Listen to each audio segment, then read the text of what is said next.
Hi friends, H C defence ಅಕಾಡೆಮಿಗೆ ಸ್ವಾಗತ. ನೋಡಿ ಫ್ರೆಂಡ್ಸ್, ನಾವು ಮೊನ್ನೆ ಮ್ಯಾಥ್ಸ್ ಕ್ಲಾಸ್ ಮಾಡಿದ್ದೀವಿ. ಬಟ್ ನಮಗೆ ಟೈಮ್ ಸಿಗ್ತಿಲ್ಲ, ಕ್ಲಾಸ್ ಮಾಡ್ತಾಯಿದ್ದೀವಿ. ಮೊನ್ನೆ ಒಂದು ಕ್ಲಾಸ್ ಅಪ್ಲೋಡ್ ಮಾಡಿದ್ದೀವಿ. ಇದು ಪ್ರೀವಿಯಸ್ ಇಯರ್ ಕ್ವಶನ್ ಪೇಪರ್. ಮೊನ್ನೆ 10 ಕ್ವಶನ್ ಸಾಲ್ವ್ ಮಾಡಿದ್ದೀವಿ. ಬಟ್ ಇವಾಗ ಎಷ್ಟಾಗುತ್ತೋ ಅಷ್ಟು ಮಾಡೋಣ. ನೋಡಿ, ಇದು ಸಿಂಪ್ಲಿಫಿಕೇಶನ್ ಮ್ಯಾಗ ಕ್ವಶನ್ಸ್ ಐತ್ರಿ. ಇವಾಗ ನಾವು ಎಷ್ಟು ಕಡಿಮೆ ಸಮಯ ತೊಗೋತೀವಿ ರೀ. ಇವಾಗ ಇದಕ್ಕೆ ಪೆನ್ನ ಪೇಪರ್ ಯೂಸ್ ಮಾಡೋದು ಬೇಕಾಗಿಲ್ಲ. ನಿಮಗೆ ಬೋರ್ಡ್ ಮಾರ್ಕ್ಸ್ ಬಿಡೋದು ಗೊತ್ತಿದ್ರೆ ಸಾಕು. ಬೋರ್ಡ್ ಮಾರ್ಕ್ಸ್ ಮ್ಯಾಗ ನೋಡಿರಿ, ಫಸ್ಟ್ ಬ್ರಕೆಟ್ ಮಾಡ್ತೀರಿ, ಆಮೇಲೆ ಆಫ್ ಮಾಡ್ತೀರಿ, ಆಮೇಲೆ ಡಿವಿಜಿಬಲ್ ಮಾಡ್ತೀರಿ, ಆಮೇಲೆ ಮಲ್ಟಿಪ್ಲಿಕೇಶನ್ ಮಾಡ್ತೀರಿ, ಆಮೇಲೆ ಎಡಿಷನ್ ಮಾಡ್ತೀರಿ, ಆಮೇಲೆ ಸಬ್ಟ್ರಾಕ್ಷನ್ ಮಾಡ್ತೀರಿ, ಆಮೇಲೆ ಮುಗಿತಲ್ರಿ ಬೋರ್ಡ್ ಮಾರ್ಕ್ಸ್. ಇದು ನೋಡ್ರಿ ಬ್ರಕೆಟ್ ಐತ್ರಿ. ಫಸ್ಟ್ ಈ ಬ್ರಕೆಟ್ ಬಿಡ್ಸೋಣ್ರಿ. ಇವಾಗ 19ರಲ್ಲಿ 12 ಮೈನಸ್ ಮಾಡ್ರೆ 7 ಬರ್ತೈತಿ. 19ರಲ್ಲಿ 12 ಮೈನಸ್ ಮಾಡ್ರೆ 7 ಬರ್ತೈತಿ. ಈ 7 ಕ್ಯಾನ್ಸಲ್ ಆಯ್ತು. ಈ 7 ಕ್ಯಾನ್ಸಲ್ ಆಯ್ತು. ಆಮೇಲೆ ಈ ಬ್ರಕೆಟ್ ಕ್ಲೋಸ್ ಮಾಡೋಣ. ಫಸ್ಟ್ ಈ ಬ್ರಕೆಟನ್ನು ಕ್ಲೋಸ್ ಮಾಡಿರಿ. ಇವಾಗ ಈ ಬ್ರಕೆಟ್ ಕ್ಲೋಸ್ ಆಯಿತು, ಆಮೇಲೆ ಈ ಬ್ರಕೆಟ್ ಕ್ಲೋಸ್ ಮಾಡೋಣ.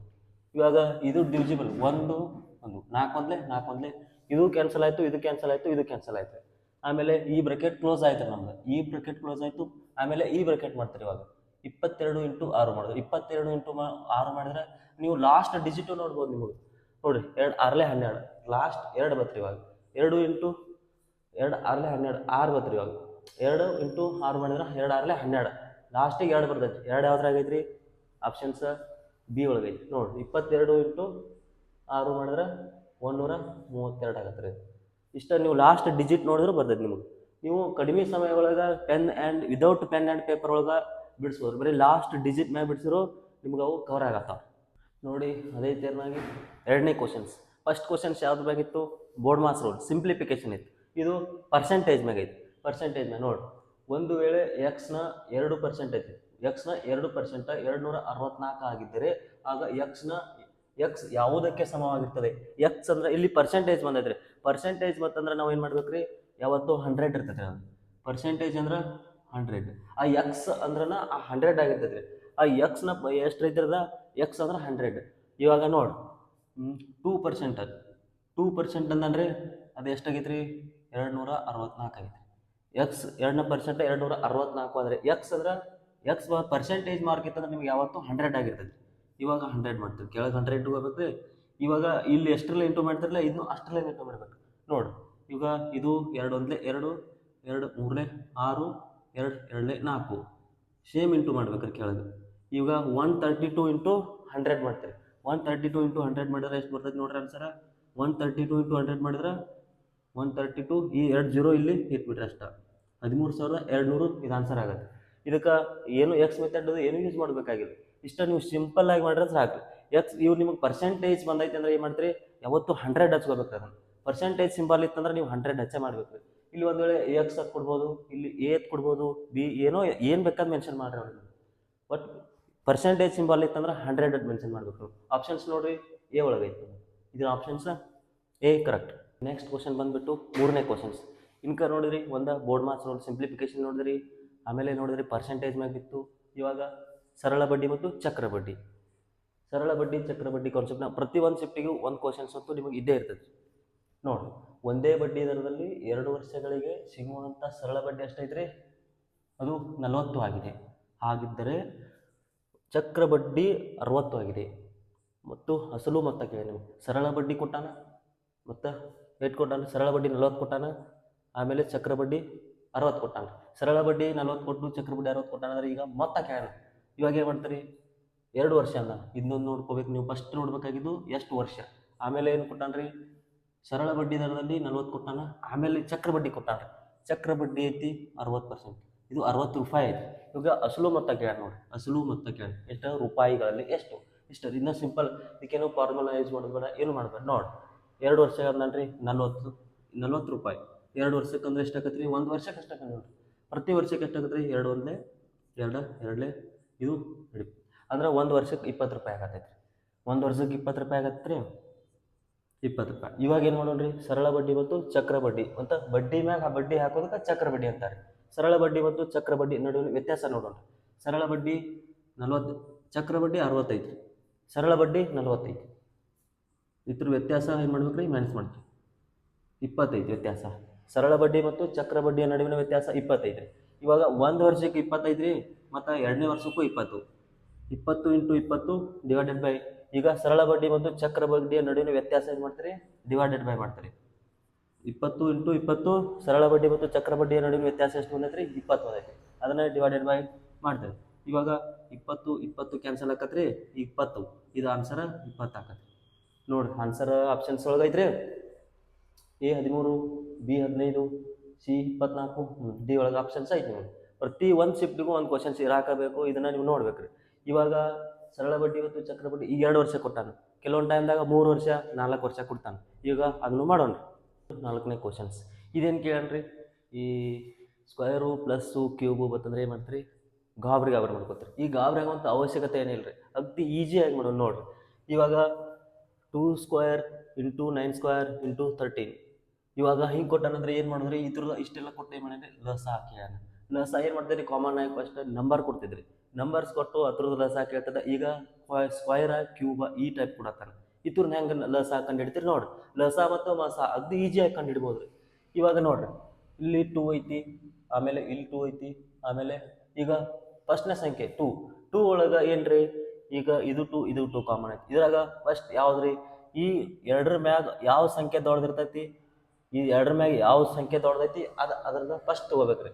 ಎರಡರ ಮ್ಯಾಗ ಯಾವ ಸಂಖ್ಯೆ ದೊಡ್ಡದೈತಿ ರೀ, 2 ಕ್ಯೂಬ್ ಐತಿ ಇಂಟು ಸೇಮ್. ಈಗ 1 ನಂಬರ್ ಹೋಯ್ತು, 2 ನಂಬರ್ ಬಿಟ್ಟಿವ್ರಿ. ಇವಾಗ ಮತ್ತೆ ಕಾಮನ್ 2ನೇ ನಂಬರ್ ತಗೋರಿ, 9 ಐತಿ. 9ರೊಳಗೆ ಯಾವುದು ಮತ್ತೆ ದೊಡ್ಡದೈತಿ ನೋಡಿ. 9ರ ಸ್ಕ್ವೇರ್ ದೊಡ್ಡದೈತೋ ಇನ್ನು ಬರೀ 9ರ ಕ್ಯೂಬ್ ದೊಡ್ಡದೈತೋ ಇವಾಗ ಚೆಕ್ ಮಾಡ್ಬೇಕು ನೀವು. ಇವಾಗ 9ರ ಸ್ಕ್ವೇರ್ ಅಂದ್ರೆ ಇದು ಸಾಂದ್ ಆಕೈತಿ. 9ರ ಕ್ಯೂಬ್ ದೊಡ್ಡದಾಕೈತಿ. ಅದ್ರ ಮ್ಯಾಗಿನ ಸಂಖ್ಯೆ ದೊಡ್ಡದಿಂದ ತೊಗೋಬೇಕ್ರಿ, ಅದೆಲ್ಲ ಸಾಗಿರ್ತೈತೆ ಅದು. ಇವಾಗ ನೋಡ್ರಿ, ಇವಾಗ 9 ಸ್ಕ್ವೇರ್ ಇದು ಸಾಂದ್ ಆಕೈತಿ. 9ರ ಕ್ಯೂಬ್ ತೊಗೊಂಡ್ರೆ ಇದು ದೊಡ್ಡದಾಗಿರ್ತೈತಿ ಸಂಖ್ಯೆ. ಇದು 2ನೇ ಸಂಖ್ಯೆ ರೀ. ಇನ್ನು 3ನೇ ಸಂಖ್ಯೆಗೆ ಹೋಗ್ತೀವ್ರಿ. ಅದೇ ರೀತಿ 3ನೇ ಸಂಖ್ಯೆ, ಇದು 1ನೇ ಸಂಖ್ಯೆ, 2ನೇ ಸಂಖ್ಯೆ ಮುಗಿತು. ಇನ್ನು 3ನೇ ಸಂಖ್ಯೆ 13 ಐತ್ರಿ. 13ರೊಳಗೆ ಬರೀ 13 ದೊಡ್ಡದು, ಇನ್ನು 13 ಸ್ಕ್ವೇರ್ ದೊಡ್ಡದು ಯಾವ್ದು ನೋಡ್ರಿ. ಇಲ್ಲಿ 13 ಐತಿ, ಇಲ್ಲಿ 13 ಐತಿ, ಇಲ್ಲಿ 13 ಸ್ಕ್ವೇರ್, ಇಲ್ಲಿ 13 ಸ್ಕ್ವೇರ್. ಇವಾಗ 13 ಸ್ಕ್ವೇರ್ ತೊಗೋಬೇಕ್ರಿ ನಾವು. 13 ಸ್ಕ್ವೇರ್ 3ನೇ ಸಂಖ್ಯೆ ತೊಗೊಂಡಿವ್ರಿ. 13 ಸ್ಕ್ವೇರ್ ಇಂಟು ಇವಾಗ 1ನೇ ಸಂಖ್ಯೆ ಮುಗಿತು, 2ನೇ ಸಂಖ್ಯೆ ಮುಗಿತ್ರಿ. ಇವಾಗ 19 ಉಳಿದ್ರಿ. ಈಗ 19ರೊಳಗೆ 19 ದೊಡ್ಡದೈತೆ, 19ರ ಸ್ಕ್ವೇರ್ ದೊಡ್ಡದೈತೆ. ಅದ್ರ ಸ್ಕ್ವೇರ್ ದೊಡ್ಡದಿರ್ತೈತೆ ರೀ. 19ರ ಸ್ಕ್ವೇರ್ ದೊಡ್ಡದೈತೆ ಅಂದ್ರೆ ನಾವು 19ರ ಸ್ಕ್ವೇರ್ ತೊಗೋತೀವಿ. 19 ಸ್ಕ್ವೇರ್. ಇವಾಗ ಎಲ್ಲ ಸಂಖ್ಯೆಗಳು ಮುಗಿದ್ರೆ 2 ಆಯಿತು, 9 ಆಯಿತು, 13 ಆಯಿತು, 19 ಆಯಿತು. ಇವಾಗ ಲಸ ಕೇಳಿದ್ರೆ ಈ ಸಂಖ್ಯೆಗಳ ಮ್ಯಾಲ ಸಂಖ್ಯೆ ಎಷ್ಟು ದೊಡ್ಡ ಇರ್ತಲ್ಲ ಅದ್ರನ್ನ ತೊಗೋಬೇಕು ಲಸ ಒಳಗೆ ನಾವು. ಇವಾಗ 2 ಸ್ಕ್ವೇರ್, 9 ಕ್ಯೂಬ್, 13 ಸ್ಕ್ವೇರ್, 19 ಸ್ಕ್ವೇರ್ ಯಾವ ಆಪ್ಷನ್ಸ್ ಒಳಗೈತೆ ನೋಡೋಣ. 1ನೇ ಆಪ್ಷನ್ಸ್ ಒಳಗೈತ್ರಿ. 1ನೇ ಆಪ್ಷನ್ಸ್ ಒಳಗೆ 9 ಸ್ಕ್ವೇರ್ ಐತಿ, ಇಲ್ಲಿ 9 ಕ್ಯೂಬ್ ಐತಿ. 2ನೇ ಆಪ್ಷನ್ಸ್ ಒಳಗೂ ಇಲ್ಲ. 3ನೇ ಆಪ್ಷನ್ಸ್ ಒಳಗೆ ಐತಿ. 2ನೇ ಆಪ್ಷನ್ಸ್ ಒಳಗೆ ಕ್ಯೂಬ್ ಇರಬೇಕಾಗಿತ್ತು, ಸ್ಕ್ವೇರ್ ಬಂದೈತಿ, ಇದು ಆಗಂಗಿಲ್ಲ. 3ನೇ ಆಪ್ಷನ್ಸ್ ಒಳಗೆ ಐತಿ ನೋಡಿ ಇಷ್ಟ. ಇದು ಅಗ್ದಿ ಸಿಂಪಲ್ ಆಗಿ ಬಿಡಿಸ್ಬೋದ್ರಿ. ಇದನ್ನ ಇದೇ ಟೈಪ್ ಒಳಗೆ ಮಸ ಕಂಡು ಹಿಡ್ದಂಗೆ ನೋಡ್ರಿ. ಈ ಟೈಪ್ ಈಗ ಲಸ ಕಂಡು ಹಿಡಿದ್ರಿ, ಇದೇ ಟೈಪ್ ಒಳಗೆ ಮಸ ಕಂಡು ಹಿಡಿದು ನೋಡ್ರಿ. ಮಸ ಈಗ ಲಸ ಕಂಡು ಹಿಡಿಯುವಾಗ ಈ ಸಂಖ್ಯೆಯ ಮೇಲ್ಗಡೆ ಇರುವಂಥ ಸಂಖ್ಯೆನ ದೊಡ್ಡ ತೊಗೊಂಡ್ರಿ.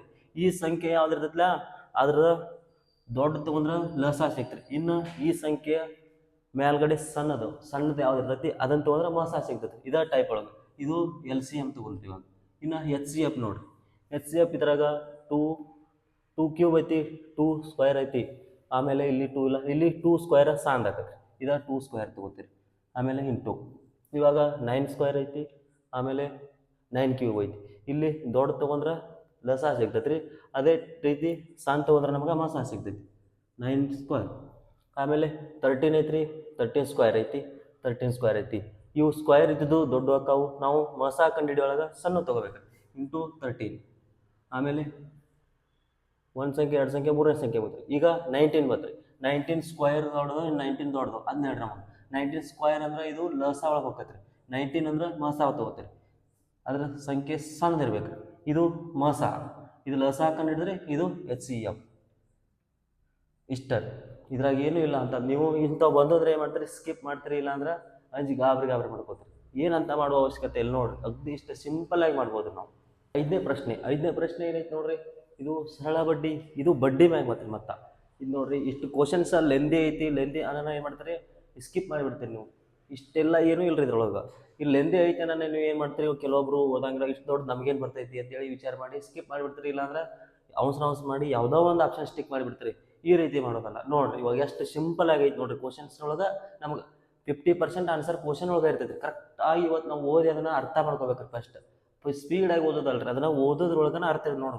ಇಲ್ಲಿ ನೋಡ್ರಿ, ಏಕಪ್ರಕಾರದ ಅಂದ್ರೆ ಏಕಪ್ರಕಾರ ಒಂದೇ ಸರಳ ಬಡ್ಡಿ ದರದಲ್ಲಿ, ಏಕಪ್ರಕಾರದ ಸರಳ ಬಡ್ಡಿ ದರದಲ್ಲಿ ಅಮಿತ್ ಅವರು ಎಷ್ಟ್ರಿ ವರ್ಷಕ್ಕೆ 5,400 ಮೊತ್ತವನ್ನು ಹೂಡಿಕೆ ಮಾಡುತ್ತಾರೆ. 5,400 ರೂಪಾಯಿ ಮೊತ್ತವನ್ನು ಹೂಡಿಕೆ ಮಾಡ್ತಾರೆ. ಯಾರ್ರೀ? ಅಮಿತ್ ಅವರು. ಅವ್ರದ್ದು ಇಲ್ಲಿ ಬರ್ದ ಬಿಡೋಣ್ರಿ, ಅಮಿತ್ ಅಂತ ಬರ್ದೇನ್ರಿ. ಅಮಿತ್ ಅವರು ಒಂದು ವರ್ಷಕ್ಕೆ ಏನು ಮಾಡ್ತಾರೆ? ಅವರು 5,400 ರೂಪಾಯಿನ ಹೂಡಿಕೆ ಮಾಡ್ತಾರೆ. ಇನ್ನು ನೋಡ್ರಿ, ಮತ್ತೆ ಅದೇ ರೀತಿಯಾಗಿ ಗೋಪಾಲ್ ಅವರು, ಯಾರ್ರೀ? ಗೋಪಾಲ್ ಅವರು 9,400 ರೂಪಾಯಿ ಹೂಡಿಕೆ ಮಾಡ್ತಾರೆ. 9,400 ರೂಪಾಯಿನ ಮೊತ್ತವನ್ನು ಹೂಡಿಕೆ ಮಾಡ್ತಾರೆ. ಯಾರು? ಗೋಪಾಲ್ ಅವ್ರದ್ದು ಬರೋದು ಬಿಡೋಣ. ಗೋಪಾಲ್ ನೋಡ್ರಿ ಎಷ್ಟು ರೀ? 9,400 ರೂಪಾಯಿ ಐತ್ರಿ. 9,400. ಈಗೇನಂದನ್ರಿ ಕ್ವಶನ್ಸ್ ಲಾಸ್ಟ್ಗೆ ಹೂಡಿಕೆ ಮಾಡ್ತಾರೆ ಒಂದು ವೇಳೆ ಅವರು 4 ವರ್ಷ ಇಲ್ಲೈತೆ ನೋಡ್ರಿ. ನಮಗೆ ಮೇನ್ ಪ್ಲಸ್ ಪಾಯಿಂಟ್ ಇದ್ದದ್ದು ಇದೈತ್ರಿ. ಇವಾಗ ಎಷ್ಟು ರೀ? 4 ವರ್ಷಗಳ ಕೊನೆಗೆ ಅವ್ರು ಏನು ಮಾಡ್ಯಾರ್ರಿ? ಗೋಪಾಲ್ ಅವರು ಅಮಿತ್ ಅವ್ರಿಗಿಂತ ನೋಡಿರಿ, ಗೋಪಾಲ್ ಅವರು ಅಮಿತ್ಗಿಂತ ಎಷ್ಟು ಹೆಚ್ಚು ಪಡೆದಾರೆ? 480 ರೂಪಾಯಿ ಹೆಚ್ಚು ಬಡ್ಡಿಯನ್ನು ಪಡೆದರೆ. ಆದರೆ ವಾರ್ಷಿಕ ಬಡ್ಡಿ ದರವನ್ನು ಅದು ಶೇಕಡಾವಾರಿನಲ್ಲಿ ಕಂಡುಹಿಡಿ ಅಂದ್ರಿ. ನಾವು ನಮಗೆ ವಾರ್ಷಿಕ ಬಡ್ಡಿ ದರ ಕಂಡುಹಿಡಿಬೇಕ್ರಿ. ಇವಾಗ ಮೊತ್ತ ಕೊಟ್ಟಾನು, ಅದ್ರದ ಬಡ್ಡಿ ಕೊಟ್ಟಾನು, ಬಟ್ ಪರ್ಸೆಂಟೇಜ್ ನಾವು ಕಂಡುಹಿಡಿಬೇಕಾಗಿತ್ತು ನೋಡ್ರಿ. ಇವಾಗ 5,400 ರೂಪಾಯಿ ಅಮಿತ್ ಹೂಡಿಕೆ ಮಾಡ್ತಾನು. ಗೋಪಾಲ್ ಅವ್ರು ಎಷ್ಟು ಮಾಡ್ತಾರೆ? 9,400 ರೂಪಾಯಿ. ಈ ಅಮಿತ್ ಅವ್ರಿಗಿಂತ ಗೋಪಾಲ್ ಅವ್ರಿಗೆ ಎಷ್ಟು ಹೆಚ್ಚು ಬಂದೈತ್ರಿ? 480 ರೂಪಾಯಿ ಬಂದೈತಿ. ಈ 480 ರೂಪಾಯಿ ಬರಾಕ ಏನು ಕಾರಣ ಐತ್ರಿ? ಅದನ್ನ ಅರ್ಥ ಮಾಡ್ಕೋಬೇಕ್ರಿ ನಾವು ಫಸ್ಟ್. ಇವಾಗ ಅಮಿತ್ ಅವ್ರದ್ದು ಮತ್ತು ಗೋಪಾಲ್ ಅವ್ರದ್ದು ಅಮೌಂಟ್ ನೋಡ್ರಿ ಎಷ್ಟು ಡಿಫ್ರೆನ್ಸ್ ಐತ್ರಿ. ಇವಾಗ ಅಮಿತ್ದ ಗೋಪಾಲ್ದ ಅಮೌಂಟ್ ಡಿಫ್ರೆನ್ಸ್ ಎಷ್ಟೈತ್ರಿ? ಅದು 4,000 ರೂಪಾಯಿ ಡಿಫ್ರೆನ್ಸ್ ಐತ್ರಿ. ಇವಾಗ 9,400 ರೂಪಾಯಿ ಒಳಗೆ 5,400 ರೂಪಾಯಿ ಮೈನಸ್ ಮಾಡಿದ್ರೆ ಏನಾಕತ್ರಿ? 4,000 ರೂಪಾಯಿ ಬರ್ತೈತ್ರಿ. ಆ 4,000 ರೂಪಾಯಿಗೆ ಹೆಚ್ಚು ಇದ್ದಿದ್ದಕ್ಕೆ ಈ 480 ರೂಪಾಯಿ ಬಡ್ಡಿ ಬಂದೈತ್ರಿ. ಅದನ್ನು ನಾವು ಅರ್ಥ ಮಾಡ್ಕೋಬೇಕ್ರಿ. ಇವಾಗ ಗೋಪಾಲ್ ಅವರು ಅಮಿತ್ಗಿಂತ 480 ರೂಪಾಯಿ ಹೆಚ್ಚು ಬಡ್ಡಿಯನ್ನು ಪಡೆಯುತ್ತಾರೆ. ಅಂದರೆ ಗೋಪಾಲ್ ಅವರು ಅಮಿತ್ಗಿಂತ 4,000 ರೂಪಾಯಿ ಹೆಚ್ಚು ಪಡೆದಾರ ಅಂತೇಳಿ ಇವರು 480 ರೂಪಾಯಿ ಹೆಚ್ಚು ಬಡ್ಡಿಯನ್ನು ತೊಗೊಂಡಾರೆ ನೋಡ್ರಿ. ಸೇಮ್ ಹಂಗಾಗಿ ಏನು ಮಾಡೋಣ್ರಿ? ಮ್ಯಾಚ್ ಮಾಡೋಣ್ರಿ. 480 ರೂಪಾಯಿ ಹೆಚ್ಚು ಬಡ್ಡಿಯನ್ನು ತೊಗೊಂಡಾರೆ. ಇವಾಗ ಶೇಕಡಾವಾರು ಅಂದ್ರೆ ಏನು ಮಾಡ್ತೀರಿ? ಶೇಕಡಾವಾರು ಅಂದ್ರೆ ಪರ್ಸೆಂಟೇಜ್ ಬಂದೈತೆ ಅಂದ್ರೆ ಏನು ಮಾಡ್ತೀರಿ? ಅದನ್ನ 100 ಇರ್ತೈತಿ. ಯಾವಾಗಲೂ 100 ಇರ್ತೈತಿ. ಅದನ್ನ ಅರ್ಥ ಮಾಡ್ಕೋಬೇಕ್ರಿ ನಾವು. ಇವಾಗ ಶೇಕಡಾವಾರು ಕೇಳಿದ್ರೆ 100 ಕೆಳಗೆ ಬರೀನ್ರಿ. ಇವಾಗ ಕರೆಕ್ಟ್ ಮ್ಯಾಚ್ ಮಾಡೋಣ್ರಿ. ಇಲ್ಲಿ ಏನು ಇಂಟು ಮಾಡ್ತೀವಿ? ಕೆಳಗು 15 ಮಾಡ್ತೀವಿ. ಅವಾಗ ನಮಗೆ ಬಡ್ಡಿ ದರ ಸಿಗ್ತೈತಿ.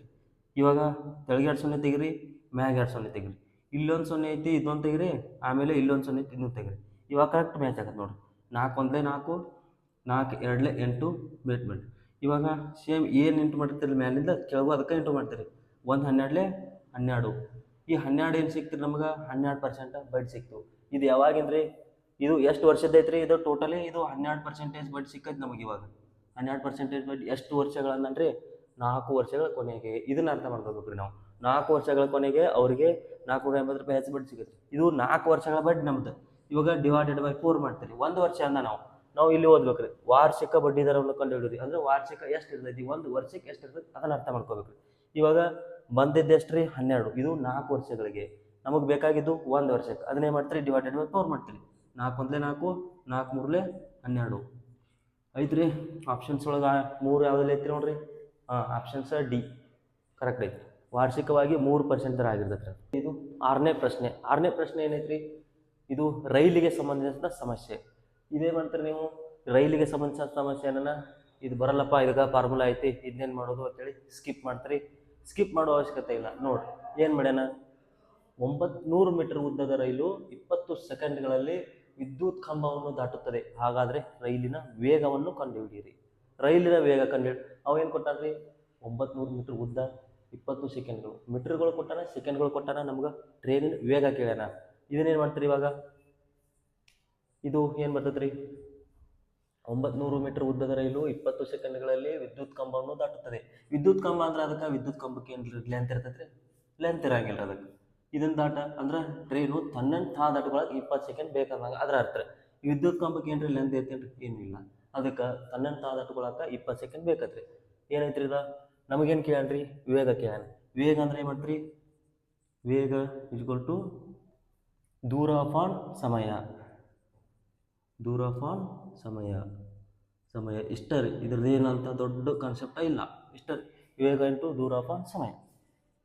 ಇವಾಗ ಏನು ಮಾಡ್ತೀರಿ, ಈಗ ಒಂದು ವಿದ್ಯುತ್ ಕಂಬ ಅಂದ್ರೆ ತನ್ನಿಂದ ತಾನು ಇರ್ಬೋದು. ಈ ವಿದ್ಯುತ್ ಕಂಬಕ್ಕೆ ಯಾವುದೇ ಥರ ಲೆಂತ್ ಇರಂಗಿಲ್ಲ, ಅಷ್ಟೇ ನಾವು ಅರ್ಥ ಮಾಡ್ಕೋಬೇಕಾಗಿದ್ದು ಅಷ್ಟೈತಿ ನೋಡಿರಿ. ವೇಗ ಈ ದೂರ ಎಷ್ಟೈತ್ರಿ, ದೂರ ಅಂದ್ರೆ ಈ 900 ಮೀಟರ್ ಉದ್ದ ಅದನ್ನ ತಗೋತೀರಿ. 900 ಮೀಟರ್ ಅಪಾನ್ ಸಮಯ ಎಷ್ಟೈತ್ರಿ, 20 ಸೆಕೆಂಡ್ಗಳು. 20 ಸೆಕೆಂಡ್ಗಳು. ಇವಾಗ ಏನು ಮಾಡ್ತೀರಿ, ಇದನ್ನು ದಾಟುತ್ತದೆ. ಅವ ಏನು ಮಾಡ್ಯಾನ್ರಿ, ಉದ್ದ ಕೊಟ್ಟಾನ, ಇದನ್ನು ಮಾಡ್ಯಾನ್ರಿ. ಅದರ ರೈಲಿನ ವೇಗ ವೇಗ ಅಂದರೆ ಏನು ಮಾಡ್ತೀರಿ, 18/5 ಮಾಡ್ತೀರೋ, 5/18 ಮಾಡ್ತೀರೋ. ಇವಾಗ 18/5 ಮಾಡ್ತೀರಿ. 18/5 ಈ ಮೆಥಡ್ ಒಳಗೆ ಮಾಡ್ತಾರೆ ನೋಡಿ. ಕಡ್ತಾ ಹೊಡಿ ನೋಡಿ, 0 0 ಕ್ಯಾನ್ಸಲ್ ಆತ್ರಿ. 2 1 2 9 ನೋಡಿ. 5 1 5 5 5 18 90 18 90. ಇನ್ನು 18 × 9 ಮಾಡ್ತೀರಿ. 18 × 9 ಮಾಡಿದ್ರೆ 162 ಆಕೈತಿ. 18 9 162. ಇದು ಕಿಲೋಮೀಟರ್ ಪರ್ ಹವರ್ ಆಗಿರ್ತೈತಿ. 162 ಕಿಲೋಮೀಟರ್ ಪರ್ ಹವರ್ ನೋಡಿರಿ. ಯಾವ ಆಪ್ಷನ್ಸ್ದಾಗ ಐತಿ, 162 ಕಿಲೋಮೀಟರ್ ಪರ್ ಹವರ್ ಎರಡನೇ ಆಪ್ಷನ್ಸ್ದಾಗ ನೋಡಿ. ಅಗ್ದಿ ಈಸಿಯಾಗಿ ಬಿಡಿಸ್ಬೋದು ರೀ. ದೂರ ಅಪಾನ್ ವೇಗ. ಇವಾಗ ನಮಗೆ ಏನಂದ್ರೆ ಒಂದು ವಿದ್ಯುತ್ ಕಂಬ ಅಂದ್ರೆ ನಾವು ಅದರ ಅರ್ಥ ಮಾಡ್ಕೋಬೇಕು. ವಿದ್ಯುತ್ ಕಂಬ ಅದಕ್ಕೆ ಲೆಂತ್ ಇರಂಗಿಲ್ಲ ಅಷ್ಟೇ. ಇವಾಗ ಇದು ಸೇತುವೆ ಕೇಳ್ತಾರೋ, ಒಂದು ಬ್ರಿಡ್ಜ್ ಕೇಳ್ತಾರೋ, ಒಂದು ಪ್ಲಾಟ್ಫಾರ್ಮ್ ಕೇಳ್ತಾರೆ. ಅದರೊಳಗೆ ಏನು ಮಾಡ್ತೀರಿ, ವೇಗ ಕೇಳಿದ ದೂರ ಅಪಾನ್ ಸಮಯ ಇಷ್ಟ್ರ ಮ್ಯಾಗ ಮಾಡ್ಬೇಕ್ರಿ. ಅದೇ ರೀತಿ 7ನೇ ಪ್ರಶ್ನೆ ಮುಂದೈತ್ರಿ. ಇವಾಗ 7ನೇ ಪ್ರಶ್ನೆ ಏನೈತಿ ನೋಡಿ. ಇದು ಲೆಂದಿ ಐತಿ ತಿಳಿಗಿಸಿಂದ ಒಳಗೊಬ್ರಿಗೆ ಸ್ಕಿಪ್ ಮಾಡ್ತೀರಿ. ಸ್ಕಿಪ್ ಮಾಡೋ ಅವಶ್ಯಕತೆ ಇಲ್ಲ ನೋಡಿ. ಎರಡು ಸಂಖ್ಯೆಗಳ ನಡುವಿನ ಅನುಪಾತ ಮ್ಯಾಗ ಬಂದೈತಿ ಈ ಸಲ ಕ್ವಶನ್ಸ್ ನಿಮಗೆ. ಎರಡು ಸಂಖ್ಯೆಗಳ ನಡುವಿನ ಅನುಪಾತ ಏನೈತ್ರಿ, 19:24 ಐತಿ. ಒಂದು ವೇಳೆ ಏನು ಮಾಡ್ಯಾನ್ರಿ, 19:14 ಎರಡು ಸಂಖ್ಯೆಗಳು ಕೊಟ್ಟಾನ್ರಿ. ಒಂದು ವೇಳೆ ಪ್ರತಿಯೊಂದು ಸಂಖ್ಯೆಯಿಂದ ಏನು ಮಾಡ್ತಾನ್ರಿ, ಒಂದು ವೇಳೆ ಪ್ರತಿಯೊಂದು ಸಂಖ್ಯೆಯಲ್ಲಿ ಏನು ಮಾಡ್ಯಾನ್ರಿ, 36ನ್ನ ಮೈನಸ್ ಮಾಡ್ಯಾನ ಅಂದ್ರೆ ಕಡಿಮೆ ಮಾಡ್ಯಾನ್ರಿ. ಕಡಿಮೆ ಮಾಡ್ರೆ ಈ ಅನುಪಾತ ಏನಾಕತ್ರಿ, 4:3:4 ಆಕತ್ರಿ. 3:4 ಆಗುತ್ತದೆ. ಹಾಗಾದರೆ ಆ ಸಂಖ್ಯೆಗಳ ಮೊತ್ತ ಕೊಡಿ. ಈ ಸಂಖ್ಯೆಗಳ ಮೊತ್ತ ಇವು ಸಂಖ್ಯೆ ಅಲ್ರಿ. ಇವಾಗ ಕಡ್ತಾ ಹೊಡೆದಾಗ ಬಂದಮೇಲೆ ಅನುಪಾತ ಬರ್ತೈತಿ. ಇವಾಗ ನೋಡ್ರಿ, 19 ಈಗ ಬರ್ರಿ 19:24 ಏನು ಮಾಡ್ಯಾನ್ರಿ, ಪ್ರತಿಯೊಂದು ಸಂಖ್ಯೆ ಇದು ಒಂದು ಸಂಖ್ಯೆ ತಿಳ್ಕೊರಿ, ಇದೊಂದು ಸಂಖ್ಯೆ ತಿಳ್ಕೊರಿ. ಪ್ರತಿಯೊಂದು ಸಂಖ್ಯೆಯಲ್ಲಿ 36ನ್ನ ಕಡಿಮೆ ಮಾಡ್ಯಾನ್ರಿ. 36 ಏನು ಮಾಡ್ಯಾನ್ರಿ, ಮೈನಸ್ ಮಾಡ್ಯಾನ್ರಿ. 36 ಮೈನಸ್ ಮಾಡ್ಯಾನ. ಅವಾಗ ಏನಾಕತ್ತಿ ಅನುಪಾತ 3:4 ಆಕತ್ರಿ. 3:4 ಇವಾಗ ಏನು ಮಾಡ್ತಾರೆ, ಹಾಗಾದರೆ ಆ ಸಂಖ್ಯೆಗಳ ಮೊತ್ತವನ್ನು ಕಂಡುಹಿಡಿಯಿರಿ. ಈಗ ಕಡಿಮೆ ಮಾಡ್ಯಾನಂದ್ರೆ ಏನು ಮಾಡೋಣ, ಡಿಫ್ರೆನ್ಸ್ ನೋಡೋಣ. ಡಿಫ್ರೆನ್ಸ್ ಇಲ್ಲಿಂದ ಇಲ್ಲಿಗೆ ಎಷ್ಟೈತ್ರಿ, ಇಲ್ಲಿಂದ ಇಲ್ಲಿಗೆ ಎಷ್ಟಾಗೈತ್ರಿ, ಇದು 16 ಆಗೈತಿ, ಇದು 20 ಆಗೈತಿ. ಇಲ್ಲಿಂದ ಇಲ್ಲಿಗೆ ಸೇಮ್ ಡಿಫ್ರೆನ್ಸ್ ಆಗಲಿಲ್ಲ ರೀ. ಇವಾಗ ಏನು ಮಾಡ್ತೀರಿ, ಸೇಮ್ ಡಿಫ್ರೆನ್ಸ್ ಆಗಲಿಲ್ಲ. ಈಗ ಸೇಮ್ ಡಿಫ್ರೆನ್ಸ್ ಆದ್ರೆ ಅಷ್ಟೇ ಈ 36ಕ್ಕೆ ಮ್ಯಾಚ್ ಆಕೈತಿ. ಇಲ್ಲಾಂದ್ರೆ ಆಗೋದಿಲ್ಲ ರೀ. ಇವಾಗ ಏನು ಮಾಡ್ತೀರಿ, ಇದನ್ನ ಬಿಡ್ರಿ. ಇವಾಗ ಇಲ್ಲಿಗೆ ಡಿಫ್ರೆನ್ಸ್ ತಗೋರಿ, ಇವಕ್ಕೆ ಡಿಫ್ರೆನ್ಸ್ ತಗೋರಿ, ಇವಕ್ಕೆ ಡಿಫ್ರೆನ್ಸ್ ತಗೋರಿ. ಇಲ್ಲಿಂದ ಇಲ್ಲಿಗೆ ಡಿಫ್ರೆನ್ಸ್ ಎಷ್ಟಾದ್ರಿ, 19 ಮತ್ತು 24 ಡಿಫ್ರೆನ್ಸ್ 5 ಐತ್ರಿ. ಆಮೇಲೆ 4 ಮತ್ತು 3 ಇದ್ರ ಡಿಫ್ರೆನ್ಸ್ 1 ಐತ್ರಿ. ಈ ಒಂದನ್ನು ಏನು ಮಾಡ್ತೀರಿ, ಈ ಎರಡಕ್ಕೆ ಇಂಟು ಮಾಡ್ತೀರಿ. ಈ ಎರಡು ಅನುಪಾತಗಳಿಗೆ ಈ ಒಂದನ್ನು ಇಂಟು ಮಾಡಬೇಕು. ಆಮೇಲೆ ಈ ಡಿಫ್ರೆನ್ಸನ್ನು ಈ ಅನುಪಾತಗಳಿಗೆ ಇಂಟು ಮಾಡ್ತೀರಿ. ಸೇಮ್ ಅದ. ಈ ಅನುಪಾತಗಳನ್ನ ಈ ಡಿಫ್ರೆನ್ಸನ್ನು ತೆಳಗಿನ ಇಂಟು ಮಾಡ್ತೀರಿ. ಈ ತೆಳಗಿನ ಡಿಫ್ರೆನ್ಸ್ನ ಮೇಲ್ಗಡೆ ಇಂಟು ಮಾಡ್ತೀರಿ. ಇನ್ನು 19 1 19 ಇಷ್ಟು 24 1 24. ಅದೇ ರೀತಿ ನೋಡಿರಿ, 5 3 15, ಇನ್ನು 5 4 20. ಇವಾಗ ಸೇಮ್ ಡಿಫ್ರೆನ್ಸ್ ಆಕತ್ತೆ ನೋಡಿರಿ. ಎಷ್ಟು ಕಡಿಮೆ ಆಯ್ತು ರೀ, 4 ಕಡಿಮೆ ಆಯ್ತು. ಆಮೇಲೆ ಇಲ್ಲಿಂದ ಇಲ್ಲಿಗೆ ಎಷ್ಟು ಕಡಿಮೆ ಆಯ್ತು ರೀ, 4 ಕಡಿಮೆ ಆಯ್ತು. ಇವಾಗ ನೋಡಿರಿ, 4 ಕಡಿಮೆ ಸೇಮ್ ಬರ್ತೈತಿ. ಇವಾಗ ಇದಕ್ಕೆ 36. ಆಗ ಈ ಕಡಿಮೆ ಬಂದಿದ್ದು ಭಾಗ ಇದೊಂದು ಭಾಗ ಇದೆ, 4 ಭಾಗ ರೀ. ಈ ಭಾಗ ಅಂದರೆ ಈ 36 ಆಗಿರ್ತೈತಿ. ಇವಾಗ ಏನು ಮಾಡ್ತೀರಿ, 19 ಮತ್ತು 24ನ ಪ್ಲಸ್ ಮಾಡಿ. 19 ಮತ್ತು 24ನ ಪ್ಲಸ್ ಮಾಡಿದ್ರೆ ಎಷ್ಟಾಗತ್ತೆ ರೀ, 43 ಆಕತ್ರಿ. 43. 19 ಮತ್ತು 24ನ ಪ್ಲಸ್ ಮಾಡಿದ್ರೆ 43. ಆಮೇಲೆ ಇವಾಗ ಡಿಫ್ರೆನ್ಸ್ ಎಷ್ಟು ಬಂದೈತೆ ರೀ, ಇದು 4. ಈ 4ನ್ನು ಇಲ್ಲಿ ಬರೀರಿ. ಈ 4 ಅಂದ್ರೆ 36 ಆಗಿರ್ತೈತಿ. ಈ 4 ಅಂದ್ರೆ 36 ಆಗಿರ್ತೈತಿ. ಎಷ್ಟು 4 ಎಷ್ಟಲೇ 36, 4 9 36. ಇಲ್ಲಿ ಏನು ಇಂಟು ಮಾಡಿರಲಿ ಸೇಮ್ ಅದಕ್ಕೆ ಇದಕ್ಕೂ ಇಂಟು ಮಾಡ್ತೀರಿ. ಇವಾಗ 9 3 27. ಲಾಸ್ಟಿಗೆ 7 ಯಾವ ಆಪ್ಷನ್ಸ್ ಐತೆ ನೋಡಿರಿ. ಲಾಸ್ಟಿಗೆ 7 ಆಪ್ಷನ್ಸ್ ಯಾವ್ದು ಐತ್ರಿ, ಒಂದೇ ಐತಿ. ಡೈರೆಕ್ಟ್ ಲಾಸ್ಟ್ ಡಿಜಿಟ್ ನೋಡಿ ನೀವು ಮುಂದೆ ಹೋಗ್ಬೋದು ರೀ. ಇನ್ನು 43 × 9 ಮಾಡಿದ್ರೆ 387 ಆಗತ್ತೆ ರೀ. 387 ಆನ್ಸರ್ ಇಷ್ಟ. ಇವಾಗ ಅದು ಎರಡುಗಳ ಮೊತ್ತ ಕೇಳಿದ್ರೆ ಏನು ಮಾಡ್ತೀರಿ, ಈ ಎರಡು ಅನುಪಾತಗಳನ್ನು ಪ್ಲಸ್ ಮಾಡ್ಬೇಕು ನೀವು. ಮೊತ್ತ ಕೇಳಿದ್ರೆ ಒಂದನೇ ಸಂಖ್ಯೆ ಕೇಳಿದ್ರೆ ಈ 19 ಅಂತ ತಗೋಬೇಕು ನೀವು. ಆಮೇಲೆ ಎರಡನೇ ಸಂಖ್ಯೆ ಕೇಳಿದ್ರೆ ಈ 24 ಅಂತ ತಗೋತೀರಿ. ಆ ಎರಡೂ ಸಂಖ್ಯೆಗಳ ಮೊತ್ತ ಕೇಳಿದ್ರೆ ಏನು ಮಾಡ್ತೀರಿ, ಈ ಎರಡನ್ನ ಪ್ಲಸ್ ಮಾಡ್ತೀರಿ. ಇಷ್ಟ. 8ನೇ ಪ್ರಶ್ನೆ ಏನೈತ್ರಿ, 400 ಸೇಬು ಹಣ್ಣುಗಳನ್ನು ಪ್ರತಿ 100 ಹಣ್ಣುಗಳಿಗೆ. ಇಲ್ಲಿ ನೋಡ್ರಿ 400 ಸೇಬು ಹಣ್ಣುಗಳದಾವ. ಪ್ರತಿ 100 ಹಣ್ಣುಗಳಿಗೆ, ಪ್ರತಿ 100 ಅಂದರೆ 100 100 ಹಣ್ಣುಗಳಿಗೆ 1200 ರೂಪಾಯಿ ಅಂತೆ ಖರೀದಿಸಲಾಯಿತು. 1200 ರೂಪಾಯಿ ಅಂತೆ ಖರೀದಿಸಲಾಯಿತು ಮತ್ತು 800 ರೂಪಾಯಿರಷ್ಟು ಲಾಭದೊಂದಿಗೆ ಮಾರಲಾಯಿತು. 800 ರೂಪಾಯಿ ಲಾಭದೊಂದಿಗೆ ಮಾರಾಟ ಮಾಡಲಾಯಿತು. ಹಾಗಾದರೆ ಪ್ರತಿ ಡಜನ್ ಹಣ್ಣುಗಳ ಮಾರಾಟದ ಬೆಲೆಯನ್ನು ಕಂಡುಹಿಡಿಯಿರಿ. ಇದು ರೂಪಾಯಿಗಳಲ್ಲಿ. ಪ್ರತಿ ಡಜನ್ ಅಂದ್ರೆ ಏನ್ರಿ, ಒಂದು ಡಜನ್ ಅಂದ್ರೆ ಎಷ್ಟು ಅದು ಗೊತ್ತಾಗಬೇಕು ಫಸ್ಟ್. ಒಂದು ಡಜನ್ ಅಂದ್ರೆ 12 ಇರ್ತವೆ. ಒಂದು ಡಜನ್ ಅಂದ್ರೆ ಎಷ್ಟು ರೀ, 12. ಇವಾಗ ನೋಡ್ರಿ 400 ಹಣ್ಣುಗಳನ್ನು ಪ್ರತಿ 100 ಹಣ್ಣುಗಳಿಗೆ 1200 ರೂಪಾಯಿ ಅಂತೆ. ಇವಾಗ ಏನು ಮಾಡ್ತೀರಿ, 1200 ಐದ್ರಿ. ಪ್ರತಿ 100 ಹಣ್ಣುಗಳಿಗೆ ಅಂದರೆ ಇವು 400 ಅದಾವೆ. 12 ಇಂಟು 400, 12 ಇಂಟು 4 ಮಾಡಿದ್ರೆ ಇದು 4800 ಆಕೈತಿ. 12 4 48, 2 0, ಇದು 4800 ರೂಪಾಯಿ ಐತಿ. ಆಮೇಲೆ ಏನಂದಾರ್ರಿ, ಮತ್ತು 800ರಷ್ಟು ಲಾಭದೊಂದಿಗೆ. 800ರಷ್ಟು ಅಂದರೆ ಲಾಭ ಅಂದರೆ ಏನು ಮಾಡ್ತೀರಿ, ಪ್ಲಸ್ ಮಾಡ್ತೀರಿ. ನಷ್ಟ ಅಂದರೆ ಮೈನಸ್ ಮಾಡ್ತೀರಿ. ಲಾಭ ಐತ್ರಿ. 800ರಷ್ಟು ಲಾಭದೊಂದಿಗೆ ಅಂದರೆ 800 ರೂಪಾಯಿ ಲಾಭ ಮಾಡ್ಕೊಂಡ್ರಿ. 800 ರೂಪಾಯಿ ಏನು ಮಾಡ್ಬೇಕ್ರಿ, ಪ್ಲಸ್ ಮಾಡ್ತೀರಿ. 0 0 8 2 16, 8 8 16, ಆಮೇಲೆ 4 1 5, 5600 ರೂಪಾಯಿ ಆಗೈತಿ. 5600 ರೂಪಾಯಿ ಟೋಟಲಿ ಅವಾಗ ಏನಾಗೈತ್ರಿ, ಈ ಖರೀದಿಸಿ ಈ 800 ರೂಪಾಯಿ ಲಾಭದೊಂದಿಗೆ ಮಾಡಿದಾಗ 5600 ರೂಪಾಯಿ ಆಗೈತಿ ಟೋಟಲಿ ಮೊತ್ತ. ಆಮೇಲೆ ಹಾಗಾದರೆ ಪ್ರತಿ ಡಜನ್ನ ಮಾರಾಟದ ಬೆಲೆಯನ್ನು ಕಂಡುಹಿಡಿಯಿರಿ. ಪ್ರತಿ ಡಜನ್ ಅಂದರೆ 12 ರೂಪಾಯಿ ಇರ್ತದೆ. ಇದು 12 ಇರ್ತದೆ ರೀ. ಇವಾಗ ನೋಡ್ರಿ, ಇವಾಗ 400 ಹಣ್ಣುಗಳಿಗೆ ಎಷ್ಟಾಗಿತ್ತು ಅವ್ರಿಗೆ ಟೋಟಲಿ ವೆಚ್ಚ, 5600 ಆಗೈತಿ. ಟೋಟಲಿ ವೆಚ್ಚ ಮತ್ತು ಲಾಭ ಕೂಡಿಸಿ 5600 ಆಗೈತಿ. ಇವಾಗ ನಾವು ಕಂಡುಹಿಡಿಬೇಕಾಗಿದ್ದು 12 ರೂಪಾಯಿ. ಈಗ 12 ರೂಪಾಯಿ ಅಲ್ಲ, 12 ಅಂದರೆ 12 ಡಜನ್. ಇದು 12 ಪ್ರತಿ ಡಜನ್ ಅಂದರೆ ಒಂದು ಡಜನ್ ಒಳಗೆ 12 ಇರ್ತಾವೆ ರೀ. ಇವಾಗ ಪ್ರತಿ ಡಜನ್ ಕಂಡಿಡ್ತೀರಿ. ಒಂದು ಡಜನ್ ಅಂದ್ರೆ 12 ಬರೀತೀರಿ. ಇವಾಗ ಇದನ್ನು ಓರೆ ಗುಣಾಕಾರ ಮಾಡೋಣ.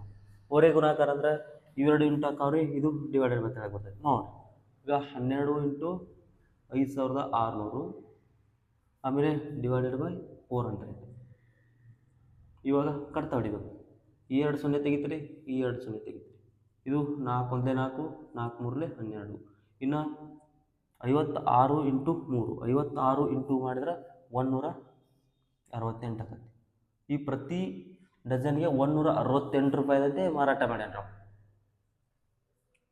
ಕರೆಕ್ಟ್ ಐತ್ರಿ. ಪ್ರತಿ ಡಜನ್ಗೆ 168 ರೂಪಾಯಿದಂತೆ ಮಾರಾಟ ಮಾಡ್ಯಾರ ನೋಡ್ರಿ.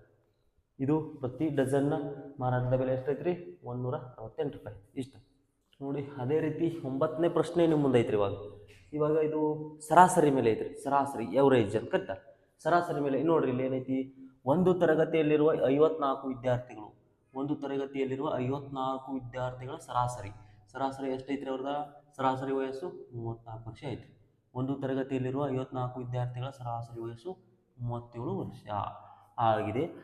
ಒಂದು ವೇಳೆ ಒಬ್ಬ ಶಿಕ್ಷಕರ ವಯಸ್ಸನ್ನು ಸೇರಿಸಿದ್ರೆ ಏನಾಕತ್ರಿ, ಇಡೀ ಗುಂಪಿನ ಸರಾಸರಿ ಏನಾಕತ್ರಿ 38 ಆಗುತ್ತದೆ. 38 ಅಂದ್ರೆ ಇಲ್ಲಿ ಫಸ್ಟ್ ಎಷ್ಟಿತ್ರಿ 37 ಇತ್ತು. ಆ ಶಿಕ್ಷಕನ ಸೇರಿಸಿದ್ರೆ ಏನಾಗತ್ರಿ, ಇಡೀ ಗುಂಪಿನ ಸರಾಸರಿ 38 ಆಗುತ್ತದೆ.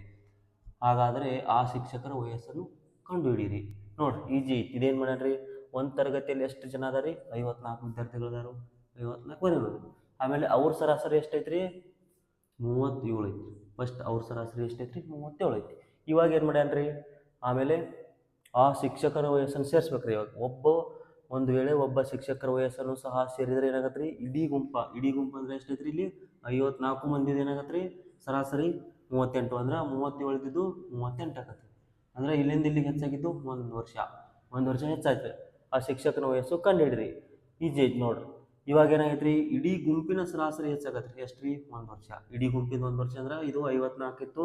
54ಕ್ಕೆ ಒಂದು ಎಲ್ಲ ಗುಂಪಿಂದು 1 ವರ್ಷ ಹೆಚ್ಚಾಗತ್ತೆ. 37 ಇದ್ದಿದ್ದು 38 ಆಗೈತಿ. ಅಂದ್ರೆ ಇಡೀ ಗುಂಪಿನ ಸರಾಸರಿ ಏನಾಗೈತ್ರಿ, 1 ವರ್ಷ ಹೆಚ್ಚಾಗೈತೆ. ಆಮೇಲೆ ಲಾಸ್ಟಿಗೆ ಆಗಿದ್ದಷ್ಟು ವಯಸ್ಸು 38 ವರ್ಷಗಳಾಗುತ್ತದೆ. ಆ 38ಅನ್ನು ಇದರೊಳಗೆ ಪ್ಲಸ್ ಮಾಡಿರಿ. ಆ 38ಅನ್ನು ಇದರೊಳಗೆ ಪ್ಲಸ್ ಮಾಡಿದ್ರೆ ಆ ಶಿಕ್ಷಕರ ವಯಸ್ಸು ಇರ್ತೈತಿ ನಿಮಗೆ. ನೋಡ್ರಿ, 8 4 12, 5 1 3, ಇದೊಂದು 1, 5 5 4 9 92 ವರ್ಷ. ಇದು 92 ವರ್ಷ. ಶಿಕ್ಷಕರ ವಯಸ್ಸನ್ನು ಕಂಡುಹಿಡಿದ ಅಂದ್ರೆ ಅದು ಶಿಕ್ಷಕರ ವಯಸ್ಸು 92. 92 ಯಾವ ಆಪ್ಷನ್ಸ್ ಐತೆ ನೋಡ್ರಿ, ಮೂರನೇ ಆಪ್ಷನ್ಸ್ ಐತಿ 92. ನೋಡಿ ಅದೇ ರೀತಿ 10ನೇ ಪ್ರಶ್ನೆ ಏನೈತ್ರಿ, 36 ಮತ್ತು 81 ನಡುವಿನ ಸರಾಸರಿ ಅನುಪಾತ ಕೇಳೇನ್ರಿ. ಇವಾಗ ಅವ 3ನೇ ಅನುಪಾತ ಬರ್ತಾವು, 4ನೇ ಅನುಪಾತ ಬರ್ತಾವು, ಆಮೇಲೆ ಇದು ಸರಾಸರಿ ಅನುಪಾತ ಅಂದ್ರೆ ಏನು ಮಾಡ್ತೀರಿ, √a × b ಇಷ್ಟ. √a × b ಯಾವುದೈತ್ರಿ, a ಅಂದ್ರೆ 36, b ಅಂದ್ರೆ 81. ಈಗ ರೂಟ್ ಒಳಗೆ ಹಾಕೊಂಡಿರ್ತೀರಿ, 36 × 81 ರೂಟ್ ತೆಗಿಬೇಕ್ರಿ. ಇವಾಗ ಅಂದ್ರೆ ಇವು ಸ್ಕ್ವೇರ್ ಇದಾವ್ರಿ. ಇವಾಗ ಸ್ಕ್ವೇರ್ನ ರೂಟ್ ತೆಗಿ ಎಷ್ಟರಲ್ಲೇ 36 ಆಗೈತ್ರಿ, 6 6 36. ಇದನ್ನ ಹೊರಗೆ ತೆಗಿತೀರಿ, 6 6 36, ಇದು 9 9 81, √a × b ಹೊರಗೆ ತೆಗ್ದಿವ್ರಿ. ಇವಾಗ ಏನಾಗತ್ತೆ, 6 9 54 ಏನಾಗೈತ್ರಿ, ಇದನ್ನ 36 ಮತ್ತು 81 ನಡುವಿನ ಸರಾಸರಿ ಅನುಪಾತ. ಇದು √a × b ಒಳಗೆ ಹಾಕಿದ್ರೆ ರೂಟ್ ತೆಗಿತ್ರಿ, 6 ಮತ್ತು 9 ಆಗೈತಿ. 6 × 9 ಮಾಡಿದ್ರೆ 6 9 54. ಯಾವ ಆಪ್ಷನ್ಸ್ ಆಗೈತ್ರಿ, 6 9 54, ಸಿ ಆಪ್ಷನ್ಸ್ ಐತಿ. ಪ್ರಿವಿಯಸ್ ಇಯರ್ ಕ್ವಶನ್ ಪೇಪರ್ ಮಾಡಿದ್ದೀವಿ. ಇದು SSCGD ಪ್ರಿವಿಯಸ್ ಇಯರ್ 2025 ಕೇಳಿದಂಥ ಕ್ವಶನ್ ಪೇಪರ್ ನಾವು ಇವತ್ತು ನಿಮ್ಮ ಮುಂದೆ ಸಾಲ್ವ್ ಮಾಡ್ತಾ ಇದ್ದೀವಿ. ಇವಾಗ ಇದೇ ಥರನಾಗಿ RRB ಗ್ರೂಪ್ ಡಿ ಆಗಲಿ, NTPC ಆಗಲಿ, ಆಮೇಲೆ ಮತ್ತು ನಮ್ಮದು SSCGD ಆಗಲಿ, ಆರ್ಮಿ ಅಗ್ನಿವೀರ್ ಆಗಲಿ, ಯಾವುದೇ ರೀತಿ ಸೆಂಟ್ರಲ್ ಗೌರ್ಮೆಂಟ್ ಪ್ರಿಪ್ರೇಷನ್ ನೀವು ಮಾಡ್ತಾ ಇದ್ರಿ ಅಂದರೆ ಏನು ಮಾಡಬೇಕು, ಪ್ರಿವಿಯಸ್ ಇಯರ್ ಕ್ವಶನ್ ಪೇಪರ್ನ ಸಾಲ್ವ್ ಮಾಡಬೇಕು. ಪ್ರಿವಿಯಸ್ ಇಯರ್ ಕ್ವಶನ್ ಪೇಪರ್ನ ಸಾಲ್ವ್ ಮಾಡಿದಷ್ಟು ಏನಾಗುತ್ತೆ ರೀ, ನಮ್ದು ನಾಲೆಜ್ ಇಂಪ್ರೂವ್ಮೆಂಟ್ ಆಗತ್ತೆ ರೀ. ಯಾವ ರೀತಿ ಕ್ವಶನ್ಸ್ ತೆಗಿತಾರ, ಯಾವ ರೀತಿ ಬರತ್ತಾವು, ಕ್ವಶನ್ ಪೇಪರ್ ಯಾವ ರೀತಿ ಡೆಪ್ತ್ ಹೋಗ್ತೈತಿ, ಒಂದು ಈಜಿ ಐತಿ, ಹಾರ್ಡ್ ಐತಿ, ಮೀಡಿಯಮ್ ಐತಿ, ಅದು ನಮಗೆ ಅರ್ಥ ಆಕತ್ತೆ. ನಾವು ಇವಾಗ SSCGD ಪ್ರಿವಿಯಸ್ ಇಯರ್ ಮಾಡಿದ್ದೀವಿ. ಅದೇ ರೀತಿ ನೀವು ಈ ಥರ ಡೈಲಿ ಪ್ರಾಕ್ಟೀಸ್ ಮಾಡೋದ್ರಿಂದ ಏನಾಗುತ್ತೆ ರೀ, ನಿಮ್ದು ನಾಲೆಜ್ ಇಂಪ್ರೂವ್ಮೆಂಟ್ ಆಗುತ್ತೆ.